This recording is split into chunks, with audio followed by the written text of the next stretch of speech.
It's unbelievable. I went here in my office. I left home and the television without to know who won, because probably the steward and the judge, they need the time to understand who really win the race. At the end, Van Aert, he won the race for a few millimeters. So this is incredible. I think if we have the original cowbell, was impossible that the race finished in this way. Anyway, I had fun to watch the race today in television.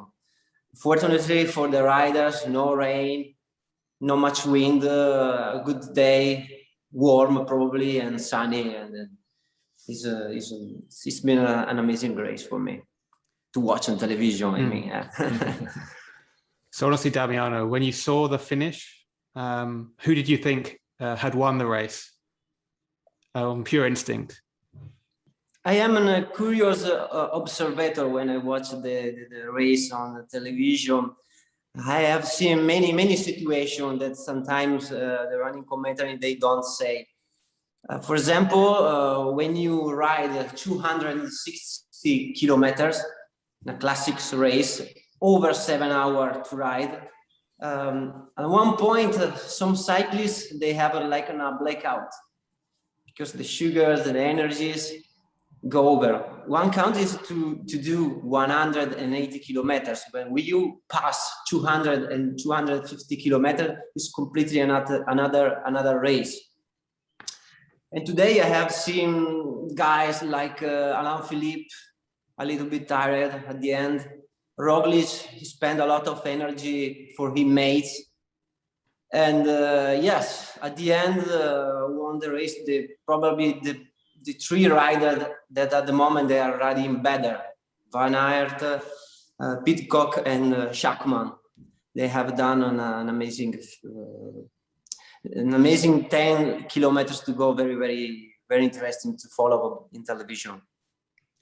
And we really saw Ineos Grenadiers in the ascendancy with three of their riders helping to form that decisive move.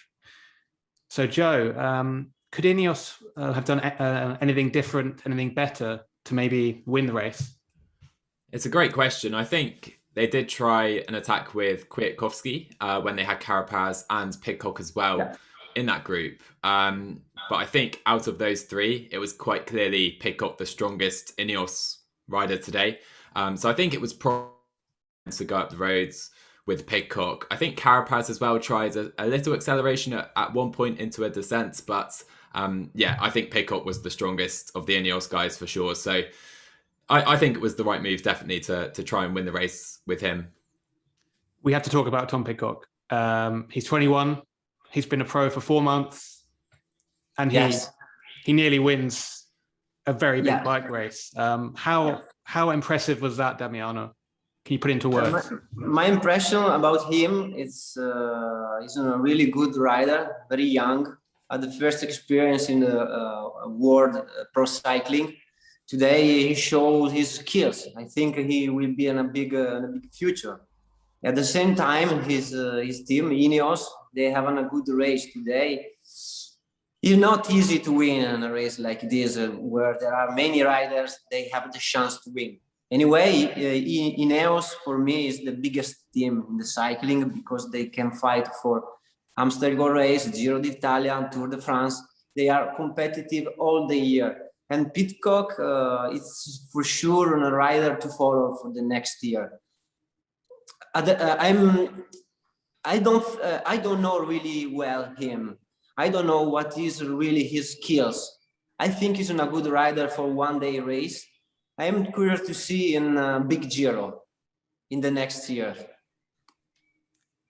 This is the thing. I mean, is it too early to put him in the Giro, the Tour, the Vuelta, maybe this year? Yes, but like you can see today, Van Aert, Evenepoel, all these guys, they are 21, 22 years old, and they are already with the big riders. The cycling is completely changed in these last 5 years. So I'm not surprised if the next year, this Pidcock, we can see him in the front of the Vuelta or Giro d'Italia. I'm not surprised for that. And Damiano, have you ever been involved in a bike race that had such a close finish? Yeah, sometimes, only in a couple of occasions. The first was an Italian race, Gran Premio Beghelli, that normally is after Giro dell'Emilia, the following day. And another occasion was the spring competition in Spain, Classica Primavera. I beat Alejandro Valverde for a few millimeters, just 1 week before of the Amstel Gold Race 2008. Like you can see, sometimes you can win with many seconds of the gap, and some other time you can win for few millimeters. It's not a matter of lucky, or you have absolutely to find your chance, especially when you fight with a strong cycling, maybe stronger than you. Like at that time, Valverde, he was stronger than me, but I was very lucky and very smart to follow him, make him in the first position. Okay, Alejandro, work you are faster. I stay back. And after, when I decided to hit, I won the race for a few millimeters. Jesus, I remember that victory like yesterday. And Joe, this is the thing, that the way the victory was announced has become a talking point, that they really decided very quickly, on TV anyway, that Wout van Aert was a winner. What did you make of that kind of aftermath and the process of that finish line photo decision? I mean, they announced it very quickly, didn't they? Almost immediately, 20, 30 seconds after the riders crossed the line, that Wout van Aert had won. And then there was a lot of talk, especially on social media. We saw images of people looking on smartphones, trying to draw a line, see who'd won the race. And I mean, we were talking before, Andy, about a VAR type system like they have in football, in the Premier League, for example, right now. The thing is, it's so unlikely, I guess, as experienced a finish this close. It's so unlikely that you have a finish separated by just a few millimeters at the end of a bike race. But they've come to the right conclusion in the end, I'm sure. Even though when I did first see the photo, I thought Peacock had stolen it. I really did. He would have been the youngest winner in history. But one race that was just as exciting, but that had a much more clear-cut victor, was a women's race. But the finale was still as much of a talking point, you know. So you had Kasia Niewiadoma and Elisa Longo-Borghini attacking over the Coburg the last time. And the big question here is, should Longo-Borghini have collaborated and helped them to stay away? What do you think, Damiano? I don't know. I think Longo-Borghini, she did a good attack and a good action. Probably she isn't really, really fast, so she decided to try and to arrive alone. Back in the front of the group, I have seen many other women work to conclude the race at the sprint. I don't know. It's easy to say now, watching TV, but it's necessary to have a good legs. When you decided to attack on Coburg, is a few short moments. If you have a mate with you and try to escape, it's important to find immediate collaboration.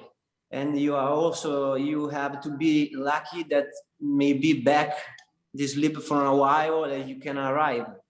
It's not a matter of the few moments, few seconds. Elisa Longo-Borghini, she missed the victory for a few millimeters, but I think today she proved in a good shape also for the next race.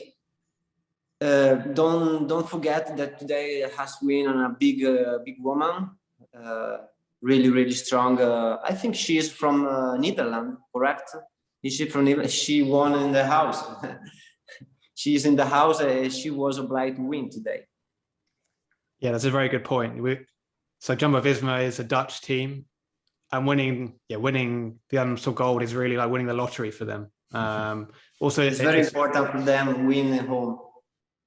Absolutely. But Marianne Vos is, the greatest probably the greatest cyclist we have who's still racing in terms of. Absolutely. I think she is a big champion, woman really, really strong in these last 10 years. I think she is one of the best cyclist women. Yes.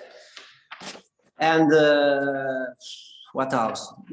Yeah, after the women race, I watched absolutely immediately the men race, and when I watched the television, especially Amstel Gold Race or Liège-Bastogne-Liège or Fresh Ballon, make me always in a big memories, you know, because I did that race from 2002 until 2018. So I spent a lot of time for the Classiche of the Ardennes, always before the Giro d'Italia.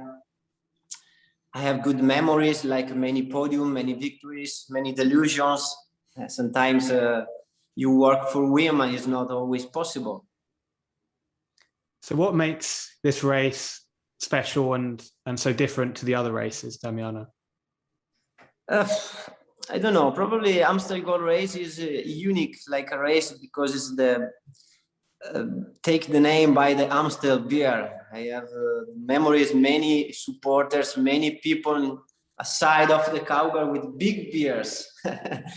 A lot of parties during the race, and that is a particular thing that's remained impressive to me. And in 260 kilometers, you have a lot of meters of difference in level, because you have a Cowberg, many other walls to do every day.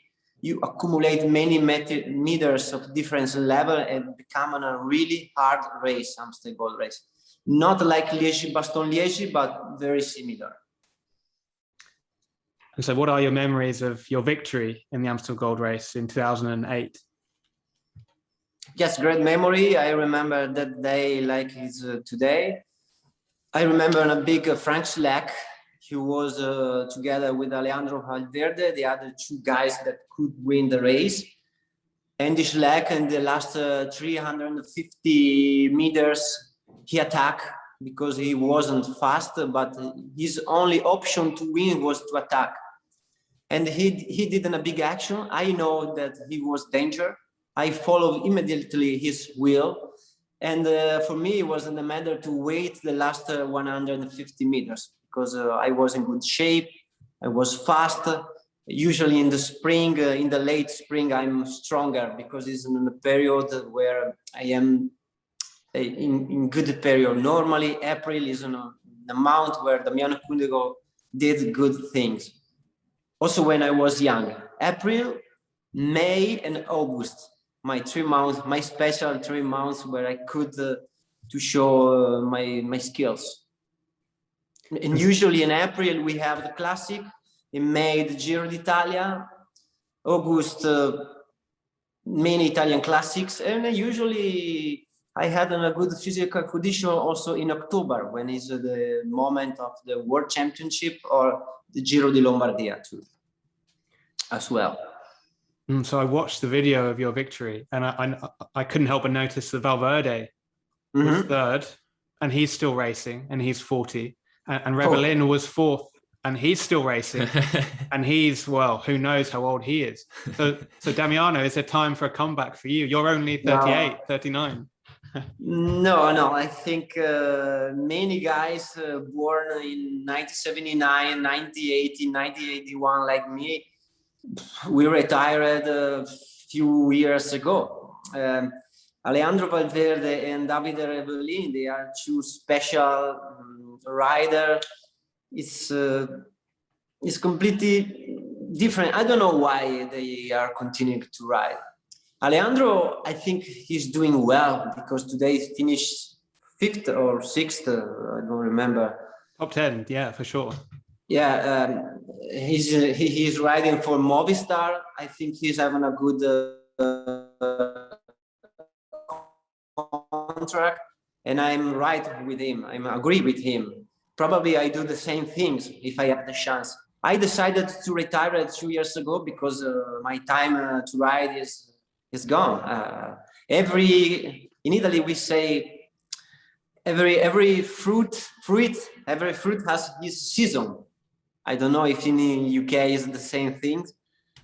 This means you have your time in your specific moment. When it's moment to retire is the right thing to leave the space at the younger cyclist. Davide Rebellin, then he's 50 years old. he's in a really strange situation. Probably he continued to ride because he has a big passion, because he isn't the Davide Rebellin of 10 years ago.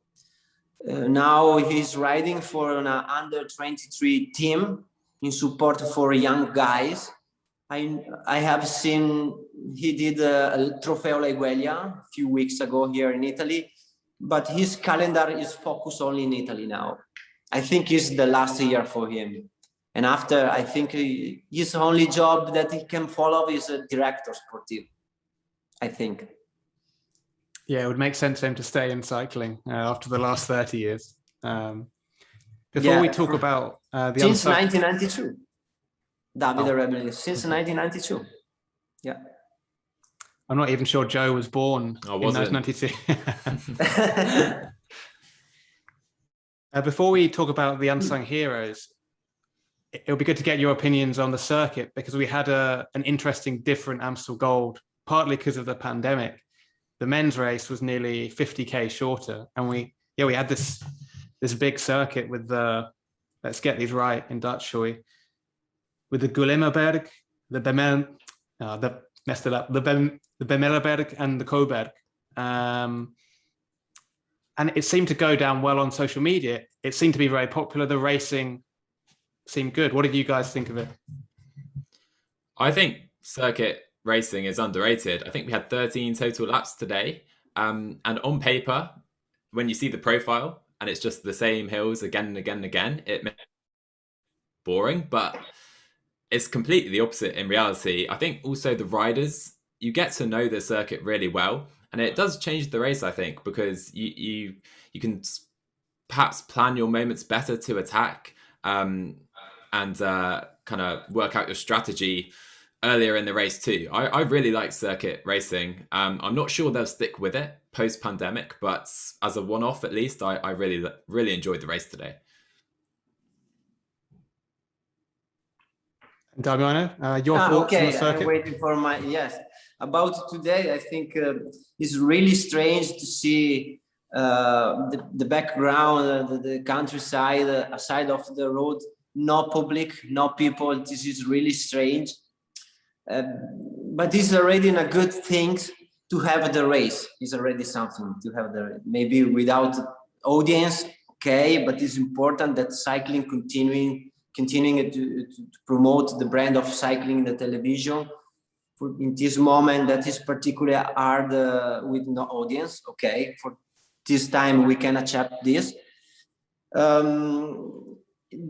Today the loop of the Amstel Gold Race was completely different, completely unusual, like the other years.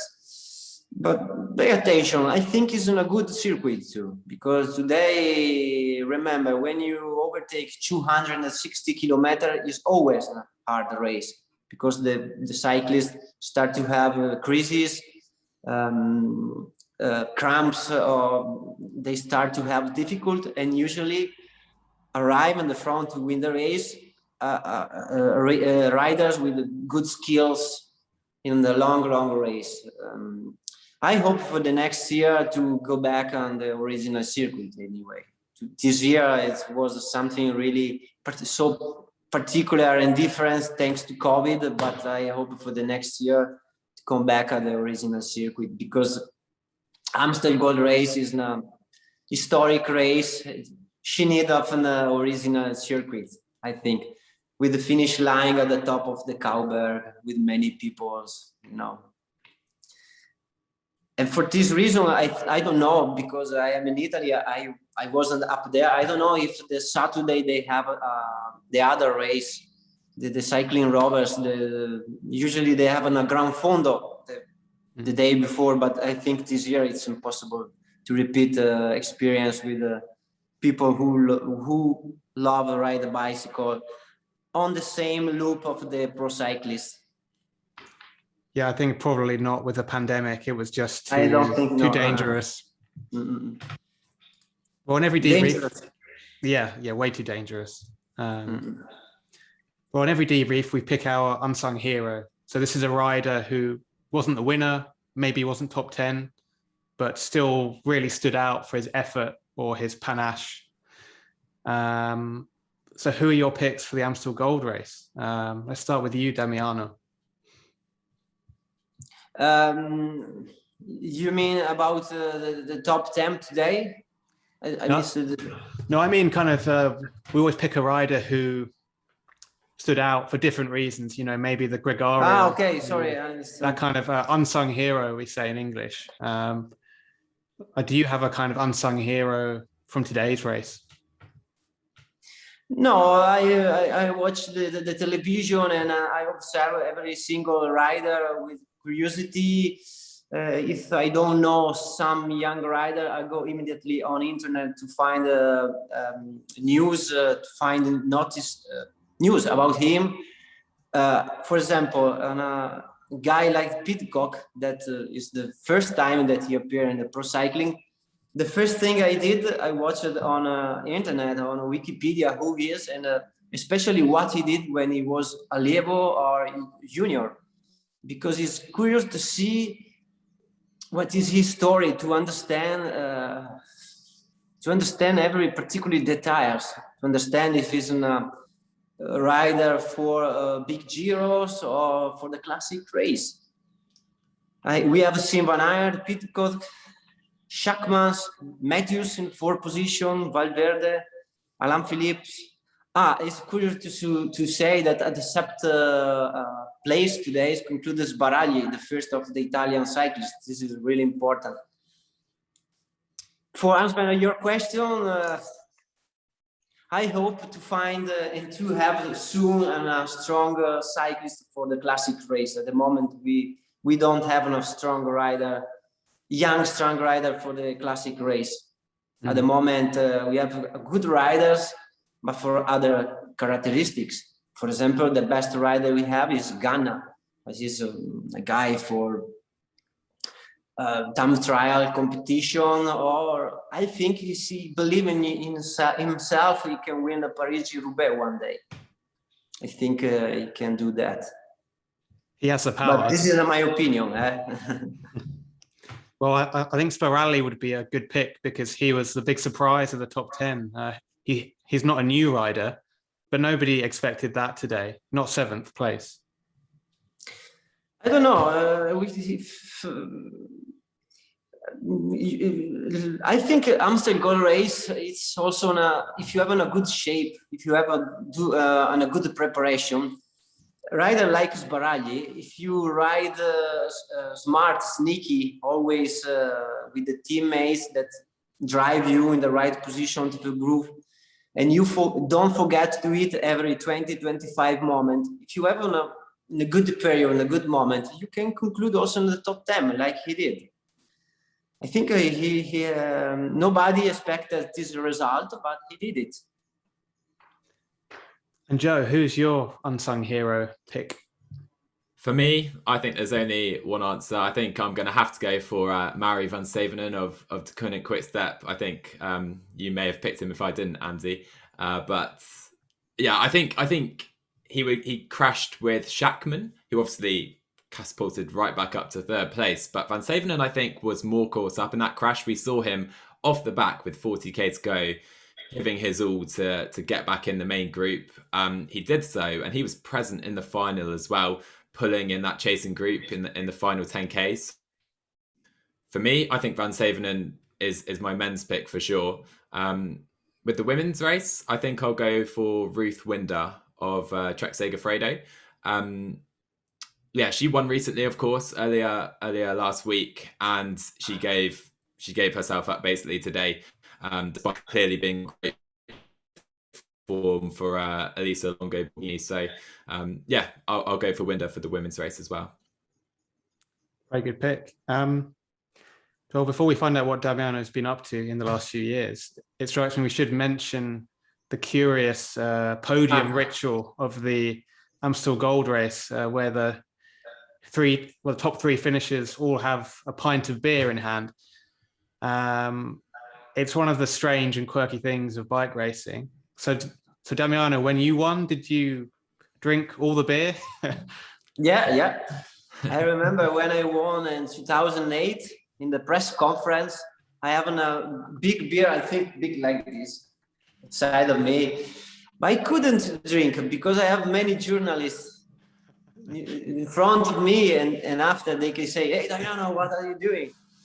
No, I have to drink a little bit, just to understand what is the taste of the Amstel beer. But other curious things who I had is this medal. Look, from Amstel Gold Race. This is the stranger things who I had. And then the first impression you think is a gold medal, but isn't. Is someone else. Fantastic. Brilliant. It's fantastic to open the beers. And I have this always with me in home. Sometimes when I want to drink something, a beer or a Coca-Cola, we use always this. In memories of Amstel Gold Race. You can see here, Amstel Gold Race. Can you buy Amstel Gold easily where you are? No, it's impossible to find. There are many other brands. I think I have to buy it on on Amazon or something. I don't know. No, it's impossible to find Amstel in Italy. No, it's a shame. I never seen it here in Italy. Probably the next year when open the borders and we can fly again, I think to maybe with some good friends to come in Amstel to watch the race and drink there on a good beer. Sounds like a really good plan. Well, before we finish, so you retired from the sport in 2018 and you've been keeping really busy since. You've had an especially eventful last year. What have you been up to? What have you been doing recently? Well, yes, it's already 2 years I quit. And yeah, at the moment I am doing the university. I am doing a university in Italy, sport science, for become a trainer. It's 3 years plus 2 of specialization. At the moment I am on the 2nd year. I am doing well, and at the same time I am training different young riders, and when I have time I ride as well in bicycle. We have many places here to ride, like Lake of Garda Lake, many mountains to ride. I follow the cyclists who I follow, and what else? Yeah, but my goal is to become a coach for a professional team, for professional cycling team in the next years. It's a long route to follow, but I think in a couple of years to grow up, and the goal is that, and I'm conscious I can reach this goal. Yes, you've won the Giro, so maybe you can find the next Giro winner. Yeah, but imagine, I think the experience is a big opportunity when you have spent a lot of time like a pro. I think it's something that other coaches they can't have.